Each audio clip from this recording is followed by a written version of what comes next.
समय आप सब ध्यान से सुनेंगे। हालेलुया। कितने लोग धनी बनना चाहते हैं? आप उठाएंगे, धनी बनना चाहते हैं? बनना चाहिए। देखो हमारे विदेश भाई हाथ सबसे ऊपर उठाए, मैं बिल्कुल बनना को दूसरा से मतलब नहीं कहा था।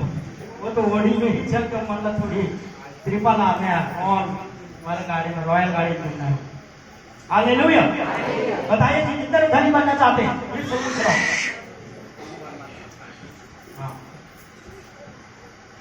हालेलुया।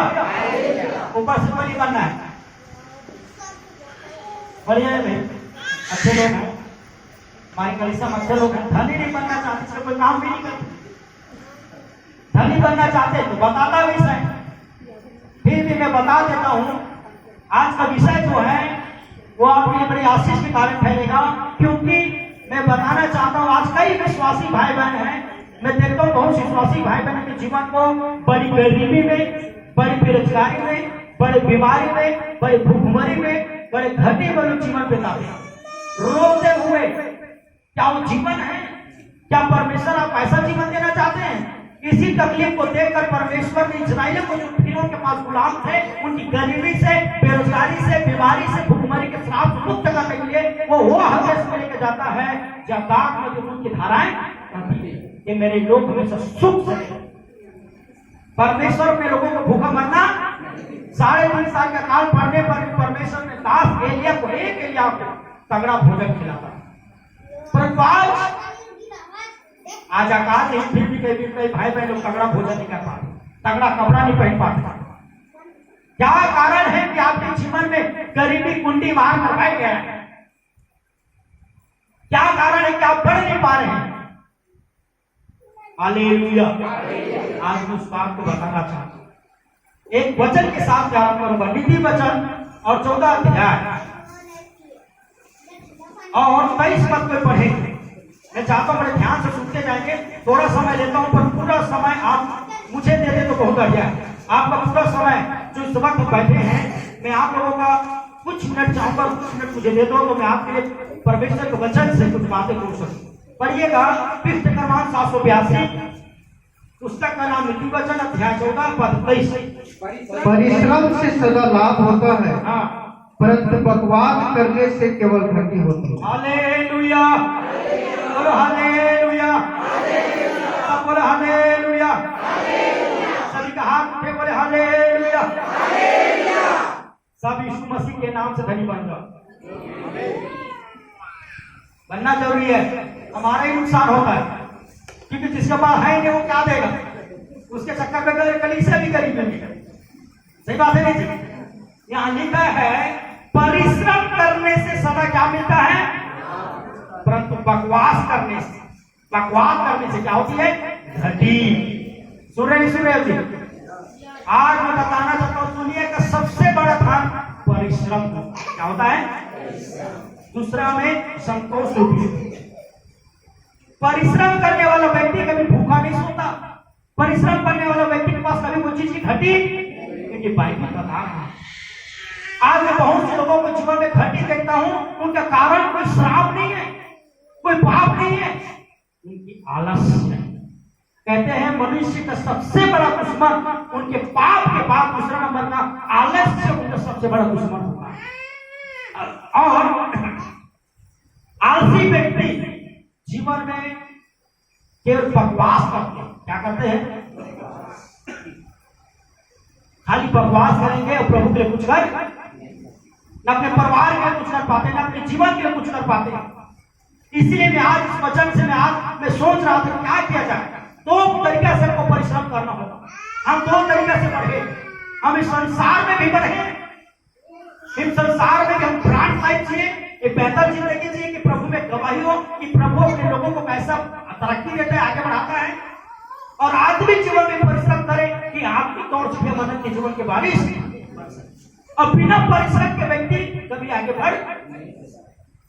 परिश्रम करना बहुत जरूरी है, परंतु मैं देखता हूं परिश्रम नहीं करता। लेकिन बाइबल क्या बोलता है? परिश्रम से सदा क्या होता है? सदा लाभ मिलेगा। एक दिन नहीं, जीवन भर लाभ मिलेगा जब आप परिश्रम करो। पहले तिमोथी 4:12 में लिखा है, कोई तेरी जवानी तक तुच्छ न समझना, पर वचन 4 जगह विश्वास और प्रेम सभी के लिए आदर्श बन जाता है। आज के जवानी, कई लोगों का जवानी क्या हो गया है? तुच्छ हो गया। तुच्छ का मतलब कुछ नहीं, कुछ करते नहीं, इसलिए तुच्छ हो गया। समझ आ रहा है? प्रभु वचन कहता है कोई तुम्हारी जवानी को, सब लोग, कोई तुम्हारी जवानी को तुच्छ न जानने पाए। एक दूसरे तरफ उंगली उठाओ, ऐसे करके बोलो ना, आप मुझे बोलो ना, आप हम दोनों परिश्रमी हैं, फिर भी बोल रहे कोई तुम्हारी जवानी को तुच्छ जानने पर वचन, चाल चलन, विश्वास, प्रेम में सबके लिए आदर्श। हालेलुया। पर यह उल्टा हो रहा था। एक दूसरे को मनोबल को बढ़ाओ। परमेश्वर प्रेरित पुरुष होती सावधानी पूर्वक परमेश्वर के वचन में अगुवाई करता है और थोमेथुस को कहता कोई तेरी जवानी को तुच्छ न पाए। तू सेवा कर रहा है ना, पर सेवा में परिश्रम कर। और उस थोमेथुस को कहता मैंने, वो अपने बारे में परिश्रम इतना किया प्रभु से पाए। कई बार भूखा रहना पड़ा, कितने पेट खाए, कितने कोड़े खाए, एक बात में समुद्र में फंसा हुआ था। इनके छोड़े क्या कहता है?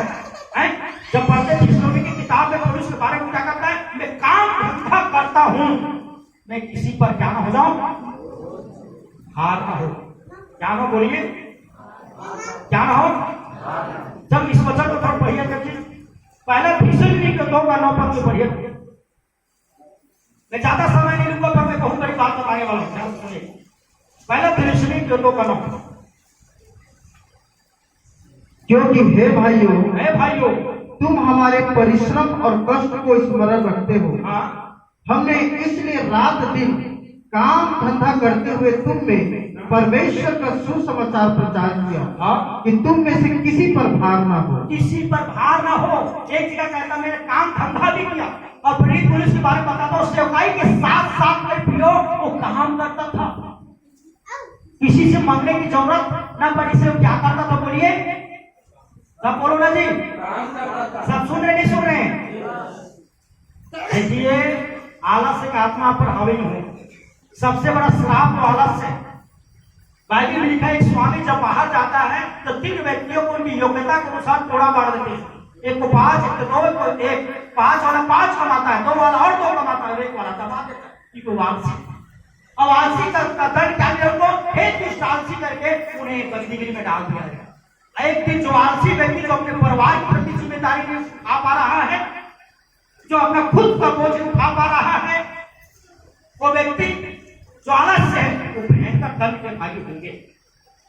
आलस्य व्यक्ति बकवास करता है कि अपना काम पर दूसरे काम भी करता है। कोई दूसरा काम कर रहे हो, पहुंच जाते, क्या कर रहे हो भैया, क्या चल रहा है भैया, कैसे कर रहे हो भैया। कोई काम नहीं करेगा, उल्टा और दूसरा के काम में टांग लगाते हैं। अब आपने हड्डी बनी। Hallelujah, hallelujah.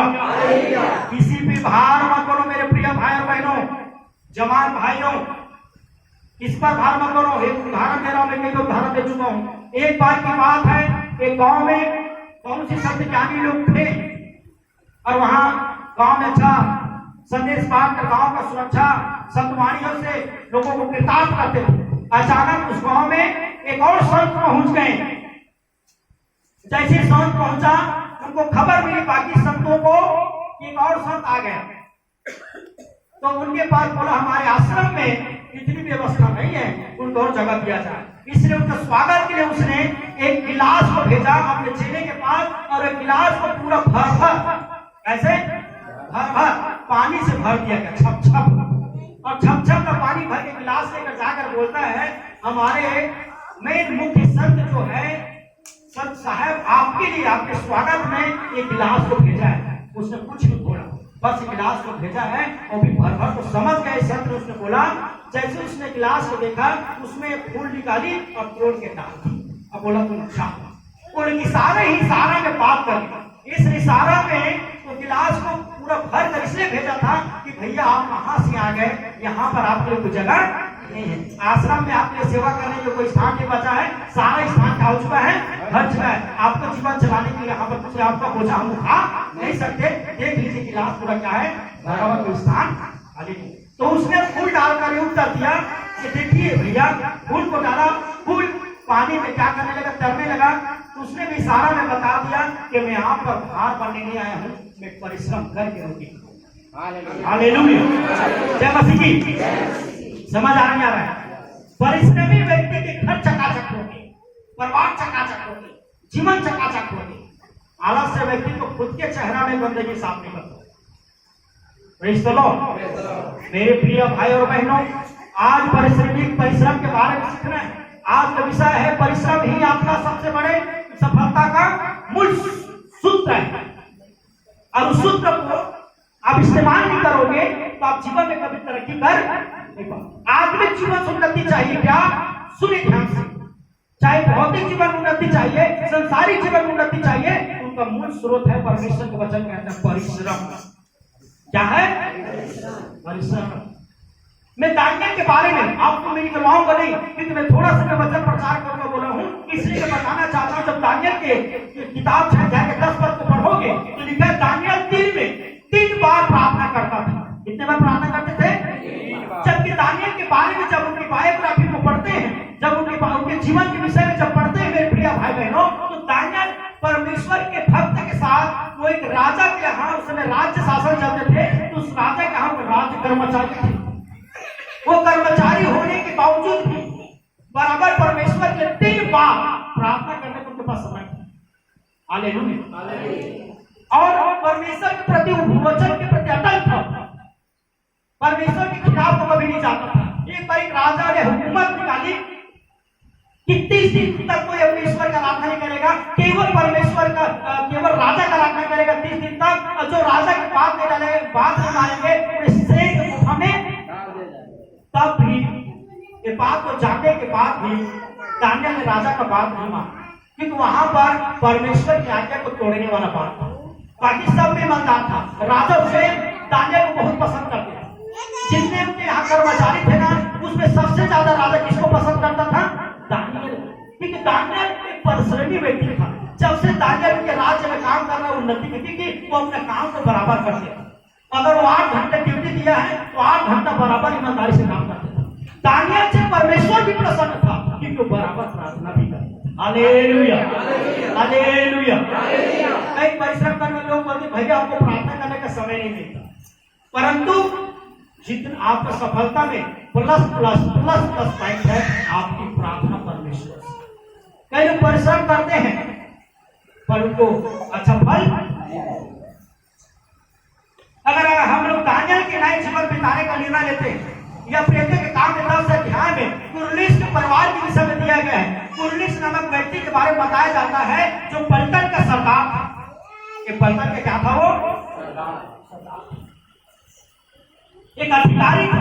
एक अधिकारी होने के बावजूद भी अपने परिवार के साथ बराबर परमेश्वर से प्रार्थना करने के लिए उनके पास समय होता था। उनके विषय में बराबर प्रार्थना करता था, दान देता था। उनके विषय में लिखा गया है। तो परमेश्वर ने उनको स्वर्गदूत को भेज कर कहता तुम्हारे दान और प्रार्थना स्वर्ग में कबूल किया। हालेलुया। ये कुरनेलियुस दानियल से प्रभु इतना प्रसन्न क्यों है? क्योंकि पृथ्वी में जो काम उनको मिला उनको भी ईमानदारी से कर रहा है, परिश्रम के साथ, और प्रभु के प्रति भक्ति का जीवन को भी क्या कर रहा है? वो ईमानदारी से। जय मसीह की। आपस में बात मत कीजिए। आप ध्यान से याद, दुनिया में गरीब गरीब क्यों है और धनी क्यों धनी बनते जा रहा है? तो कई लोगों को एक दूसरी तरक्की को देख कर केवल एक ही काम करना आता है, चलना। क्या काम करना आता है? अरे गाड़ी नहीं दिख रही, सीधा आगे लगे। गाड़ी बोले है कर पेट खराब हो, फलाना भाई का फिर सोना चांदी आ गया, सोना चांदी वो पहना फिर माथा कर दिया। जलते रहो और जल जल के रात हो। परिश्रम कब करोगे? आगे कब बढ़ोगे? हमें दूसरे के तरक्की देकर चलना नहीं, परंतु हमें स्वयं परिश्रम करके आगे बढ़ने के लिए प्रभु ने चुना। हालेलुया। परमेश्वर ने किसी के साथ न्याय नहीं किया। आपको राजा घर पैदा करके नहीं पैदा नहीं दिया, इसका मतलब ये धनी गरीब हो ये आपका, ये परमेश्वर की गलती नहीं है। गलती ये है कि आप राजा बन नहीं पाए। हालेलुया। आप गरीब घर पैदा हुए, ऐसे परमेश्वर को मत कोसो। आप धनी नहीं पा रहा है इसलिए अपने आप को कोसो। आपके आलसी नहीं, आपके आलस्य पर कई लोग आत्मिकता भी बैठ नहीं पा रहे हैं। आत्मिक तौर से भी प्रार्थना में तो आगे बढ़ रहे हैं, उनकी प्रार्थना भी सुनी नहीं जा रही है, क्योंकि प्रार्थना भी नहीं करता। प्रार्थना में भी परिश्रम जरूरी है, सेवकाई भी बहुत परिश्रम का जरूरत पड़ता है। आप देखते जितने भी प्रभु दास के लिए उस सेवा में आगे बढ़ रहे हैं। हालेलुया। जिस समय आप जिस धूप को देखकर आप घर से निकलना नहीं चाहते, उस धूप में प्रभु के दास को बाहर निकलते, सुसमाचार प्रचार करने के, शुभ संदेश बांटने के, दिन रात आने के बाद ही प्रार्थना करेंगे आपके लिए। एक समय निकालकर विशेषकर प्रार्थना करता हूं लोगों के लिए। हर चीज में, हर आत्मिक क्षेत्र हो चाहे भौतिक क्षेत्र, हर क्षेत्र में, प्रिय संसारिक क्षेत्र में परिश्रम बहुत इंपॉर्टेंट मायने। पढ़ने वाले बच्चों सुनो, आपके माता पिता आपके प्रति कितना पैसा खर्च करके आपको अच्छा से अच्छा स्कूल में दाखिला दिलाते हैं, और क्या लाते हैं? 0 बटे सन्नाटा। कहते नहीं थे उसे, क्या बोलते हैं? 0 लाओगे तो सन्नाटा छाएगा ही, और जिनके यहाँ नंबर ज्यादा है वहां फटाखा फूट रहा है, मिठाइयां बांट रही है, और जिनके यहाँ 0 आया वो कहते हैं किसी ने अच्छा बोल दिया 0 बटे सन्नाटा। आलसी व्यक्ति हो गई है, 0 के 0। मेरे प्रिय भाई और बहनों, अपने अंदर के मनोबल को दौड़ाइए। कोई तुम्हारी जवानी को कुछ न पाने पाए जब तक आपका शरीर चल रहा है। कोई न कोई काम तो करो, परिश्रम करो, अपने परिवार में बोझ के कारण मत बनो, समाज में बोझ के कारण मत बनो, अपने जीवन को बोझ के कारण मत करो। और आगे जब पढ़ाऊंगा तो लिखा है जो परिश्रम करता वही रोटी खाया करे। रोटी कौन खाया करे? अब बच्चे थे, अब जवान हो गए, और आज भी सो रहे हैं, होकर के खा रहे हैं। क्या अच्छी बात है क्या? कई लोग मेरे साथ सेवाई आराम किया, कई लोग सेवा नहीं कर पाए, कई लोग सेवा लोग भी सेवा नहीं कर पाते। आलस से कलीसिया को भी बढ़ने नहीं देता, आलिशा में आत्मा नहीं बढ़ता। मैं प्रभु का धन्यवाद देता हूँ, हर साल 15 से 20 लोग नए जन्म प्राप्त करते हैं। हालेलुया। हर साल नया कलीसिया आते। क्यों आता है? घर में बैठे बताएगा।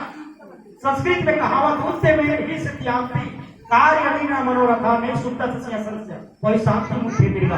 इसका हिंदी का अनुवाद कहता है, सोए हुए, जंगल का राजा है शेर, पर सोए हुए शेर के मुंह में हिरण स्वयं ही आता है।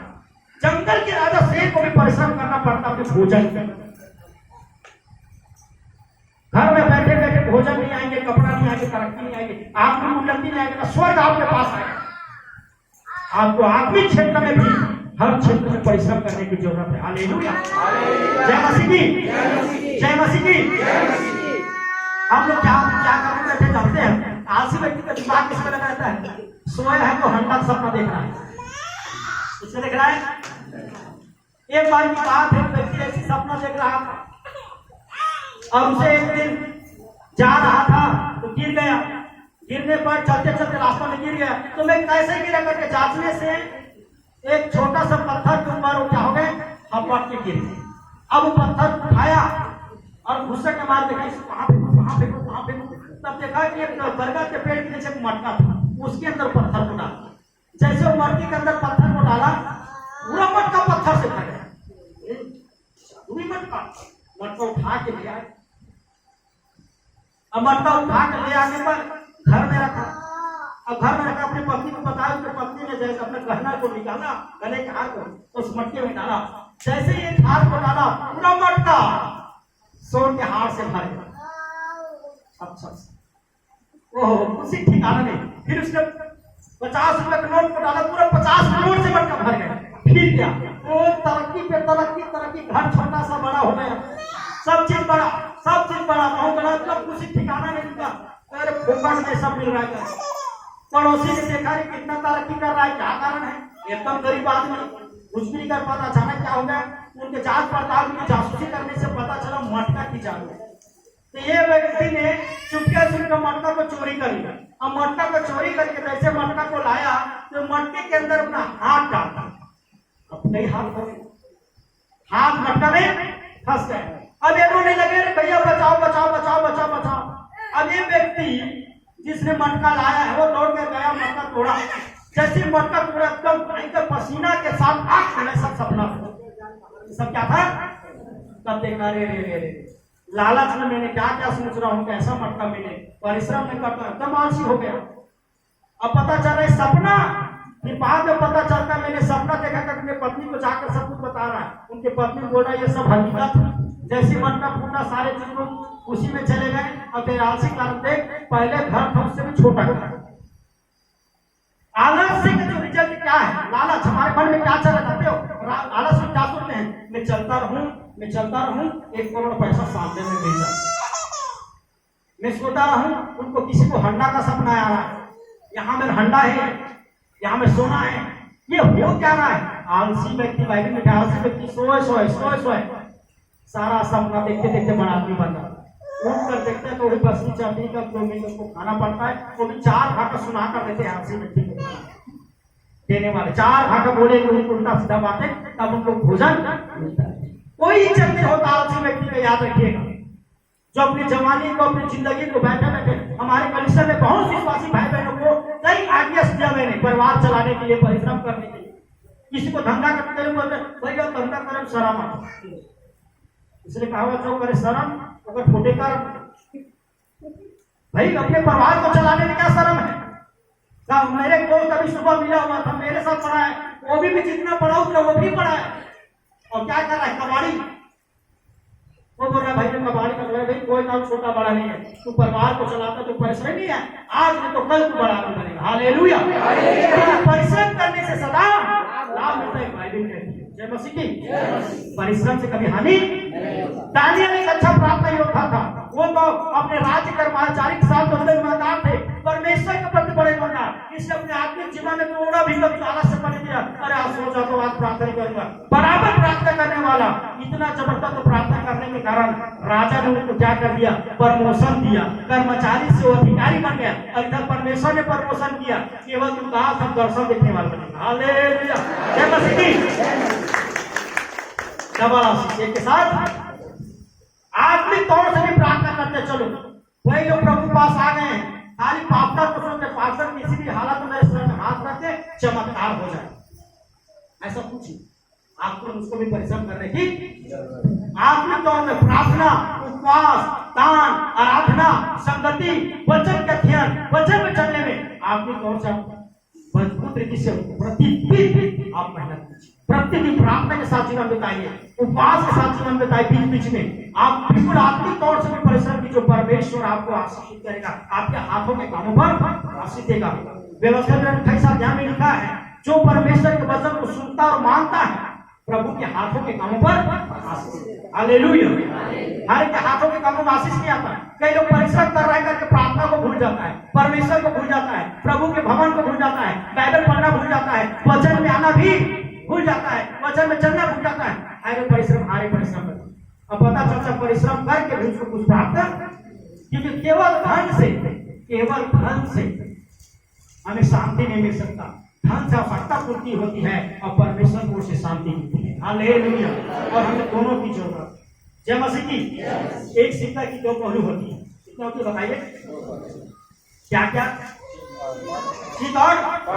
तब सिक्का चलेगा, एक तरफ को मेरे दूंगा तो चलेगा क्या? एक सिक्का की 2 पहलू। उसी तरह जीवन के ऊपर हमको संसारिक तौर से भी परिश्रम करना पड़ेगा और आत्मिक तौर से भी परिश्रम करना पड़ेगा। कई विश्वासी भाई बहनों आलसी होते जा रहे हैं। एक झूठा भविष्यवक्ता, मैं नहीं जानता, उनका नाम ले लूंगा, उनका एक वीडियो देख रहा था, झूठा भविष्यवक्ता क्या सिखा रहा था? प्रार्थना करो, वचन पढ़ो। एक लड़की ने बराबर 30 दिन तक उपवास के साथ वचन पढ़ा, फिर क्या हुआ? जब वो रास्ते में चल रहे थे तो 500 का नोट मिला। देखो प्रभु में ताकत। अभी लोग सब सुन हमें चिल्ला रहे हम तो। मैंने बोला बकवास बात अपने पास है, दुनिया को आलसी मत बना, दुनिया को आलसी। परमेश्वर कहता परिश्रम से मुझे मिलता है। हाँ, आपके हाथों के कामों में परमेश्वर आशीष देगा, आपके परिश्रम पर आशीष देगा। आपके परिश्रम का संपत्ति आप खाने पाएंगे, आपका परिश्रम का पैसा बैगा के पास, डॉक्टर के पास या अन्य बेकार चीज में खर्च नहीं होगा। आपका परिश्रम के पैसे से आप तरक्की करोगे, अच्छा शिक्षा पाओगे, अच्छी भोजन पाओगे, अच्छा कपड़ा पाओगे, अच्छा सुख शांति पाओगे। परमेश्वर आशीष देगा।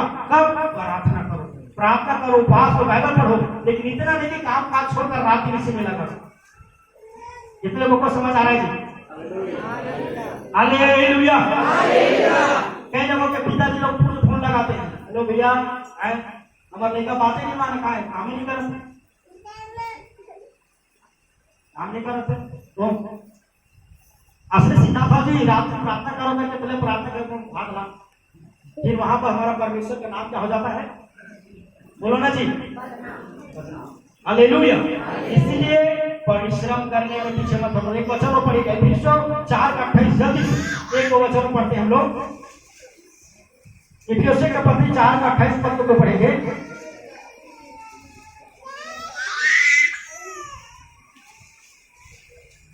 चोरी करने वाला फिर चोरी ना करे, हाँ, वरन भले काम में अपने हाथों से परिश्रम करे। हालेलुया। चोरी करने वाला क्या करे जी? चोरी ना करे। चोरी ना करे, परंतु अपने परिश्रम की रोटी खाया करे। आज जो व्यक्ति काम नहीं करता वो क्या करता है जी? चोरी करता है। ठोकर के खाने में किसी का जेब का चोरी करेगा, किसी का घर का चोरी करेगा, घर के बोरी में धान बीजा के रखा रहता है उनको भी तो बेच बेच के क्या कर देता है? खा देता है। आलसी व्यक्ति के नाम से कुछ नहीं बचता, बल्कि लोटा भी बेच देते हैं, कुछ नहीं बचता उनके पास। बेच बेच कर खाएंगे, चोरी चोरी करके खाएंगे और बर्बाद हो जाएंगे। चोरी करना कम करो, परिश्रम करके रोटी खाया करो। मैं भी वचन कहता जब पढ़ते हैं पहला दूसरा फिलिप्पी 3 के 8 में पढ़ रहा हूं, जो सुनेगा। और किसी की रोटी मुफ्त में न खाई, पर परिश्रम कष्ट रात में काम खत्म करते थे कि तुम में किसी पर भार न हो। ये लिखने वाला कहता है प्रेरित पौलुस इस बात को हमारे बीच में रखता है कि मैंने परिश्रम करके क्या क्या है। हालेलुया, हालेलुया, हालेलुया, सब हालेलुया। परमेश्वर के वचन में लिखा है हमें परिश्रम करना चाहिए, क्योंकि परिश्रम करने से सदा हमें क्या मिलता है? एक जगह एक वचन लिखा है जिसे मैं खोज रहा हूं, मिल नहीं पा रहा है।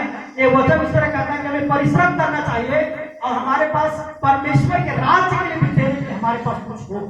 आज के भाई बहन लोगों के पास जब हम किसी भी विषय में चर्चा करना चाहते हैं, कोई परमेश्वर का आत्मिक जागृति सभा हो या कन्वेंशन, तो बहुत से भाई बहन एक दूसरे में सहयोग नहीं दे पाते। क्यों नहीं दे पाते? क्योंकि कोई परिश्रम नहीं करते और उनके पास कुछ नहीं। मेरे प्रिय भाई बहनों, आज के सारे वचन के द्वारा मैं क्या सिखाना चाहता हूं? परिश्रम करो। हालेलुया। क्या करो? परिश्रम करो।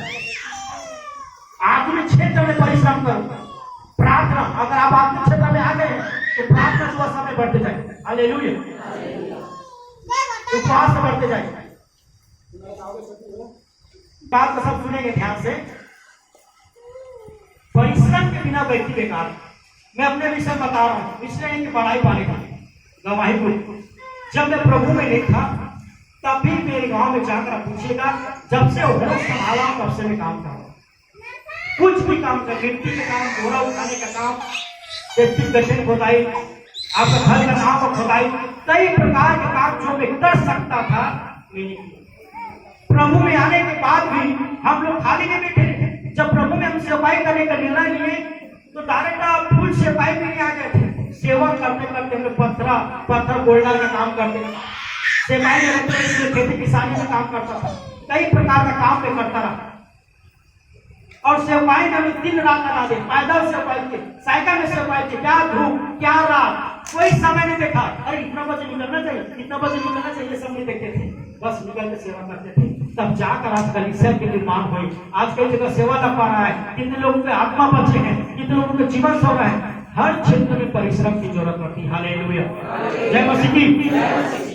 हम आत्मिक क्षेत्र में भी बढ़ रहे हैं तो परिश्रम करना पड़ता है। परमेश्वर का मैं धन्यवाद करता हूँ, परिश्रमी लोग कभी भूखा नहीं रहते, उनके जीवन में घटी। हम लोग परिश्रम में बराबर बढ़ रहे हैं, मेरे भाई लोग भी परिश्रम में आगे बढ़ रहे हैं। हमारे पास रहने के लिए घर भी नहीं, ऐसा समय था हमारा कि हमारे पास कुछ भी नहीं, लेकिन प्रभु के दया से गाड़ियां है, अच्छे से घर है, खाने पीने को सस्ता तो क्यों हुआ। कई लोग हम लोगों पर कई प्रकार के दोष लगाते हैं। मेरे पास मेरे विषय में मेरे गांव में बोलने के लिए ना पूरा सैकड़ों भर लोग हैं, और इसको क्या है, तो ऐसा सब बस करता फिर मिल जाए। पर ऐसा करने के लिए भी कितने साल लगा है। हालेलुया। ये बात बता रहा हूँ, एक व्यक्ति, एक चित्रकार, एक चित्रकारी जो पेंटिंग करने वाले के पास एक व्यक्ति पेंटिंग है, बहुत खूबसूरत पेंटिंग बनाता है। एक व्यक्ति ने उससे पेंटिंग कराया, उस पेंटिंग को उसने 30 सेकंड में बना दिया। 30 सेकंड बना हुआ एकदम हूबहू, जैसा पिंटू दिख रहा वैसे बना दिया, मतलब जैसा वहां बनाता हूबहू। एकदम खुश हो गया, बताओ कितना देना है? और बोला 30,000 रुपये। मात्र 30 सेकंड मेहनत किया। कितने सेकंड मेहनत किया हो? मात्र 30 सेकंड मेहनत किया, 30,000 रुपया। किस बात का? तू 30 सेकंड को 30,000 कमाता है। वो बोल रहा है तुमको अभी 30 सेकंड का मेहनत दिख रहा है बेटा, मैंने इस 30 सेकंड के 30 साल क्या क्या हूँ विकास किया हूँ। हालेलुया। 30 साल तक तैयारी थी, इसलिए मैंने 30 सेकंड में बना। चल तू 30 सेकंड में बना, तुमको 30 साल लग जाएगा इसी पेंटिंग को बनाने। समझ आ रहा नहीं आ रहा? तो कई बार हम लोग क्या करते हैं, किसी व्यक्ति का नाम उनका जो ज्ञान है उनका मजाक उड़ाते हैं। जब कोई व्यक्ति तरक्की कर लेता है ना तो उनका मजाक उड़ाया जाता है, ये तो फोकट में ऐसा कोई व्यक्ति कोई भी दुनिया में है, कोई व्यक्ति फोकट में नहीं पहुंचा है, उसने अपने खून पसीना आगे बढ़ाया तो प्रभु के पास से प्रभु देखता है स्वर्ग से और उन लोगों को जिम्मेदार है, सुनिए, परिश्रमी है, वफादार है परमेश्वर के प्रति, अपने परिवार के प्रति, अपने घराना के प्रति कि मेरे घर के लोगों को बराबर भोजन मिल रहा है नहीं मिल रहा है, बराबर कपड़ा मिल रहा है नहीं मिल रहा है, मेरे परिवार के लोगों को बराबर सुख मिल रहा है नहीं मिल रहा है, क्या चीज की घटी है सोचकर वो जो दिन रात मेहनत करती है, जो परिश्रम करता है, परमेश्वर उनके साथ होता है। हालेलुया। जय मसीह की। आज वो सेवक लोग आगे बढ़ रहे हैं, वो आत्मिक भाई और बहन आगे बढ़ रहे हैं जो आत्मिक तौर से बराबर कितना भी व्यस्त रहे, उनके पास जैसे दानियल 3 बार प्रार्थना करते हैं, उनके प्रार्थना के समय होता है, उनके परमेश्वर के वचन पाने के समय होता है, उसके प्रभु के भवन आने के लिए समय होता ही होता है। वो हर समय प्रभु को प्रथम स्थान रख के काम करता है, वो आगे बढ़ता है। हालेलुया। मैं प्रभु का धन्यवाद देता हूँ।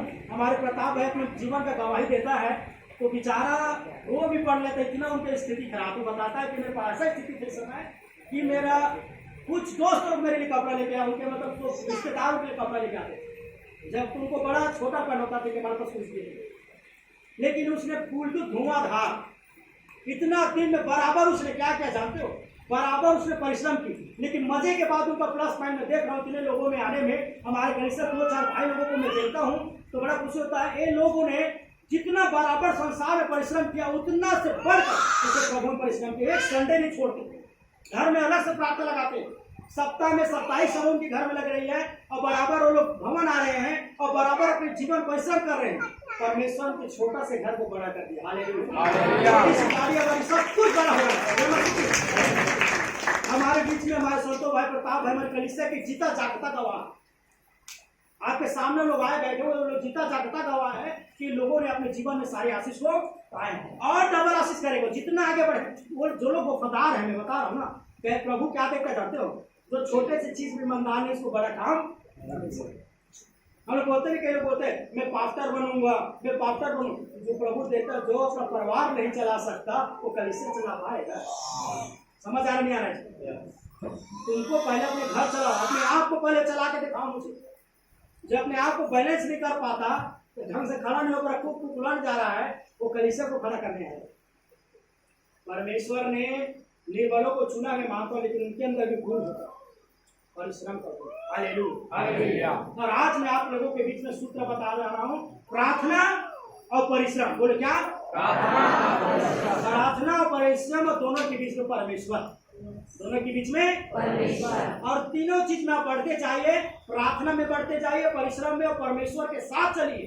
प्रभु को, परमेश्वर को छोड़ना मत। और देखिए आपके जीवन कैसे बदलते जाएंगे, आपके बाल बच्चे सवरेंगे, आपका घराना सवरेगा, आपकी गरीबी कब आपको छोड़ के चला जाएगा पता नहीं चले। लोग आपको बोलेंगे आप लोग बहुत बदलेंगे, तब पता चलेगा कि प्रभु आपको कहाँ लेके खड़ा कर दिया। हालेलुया।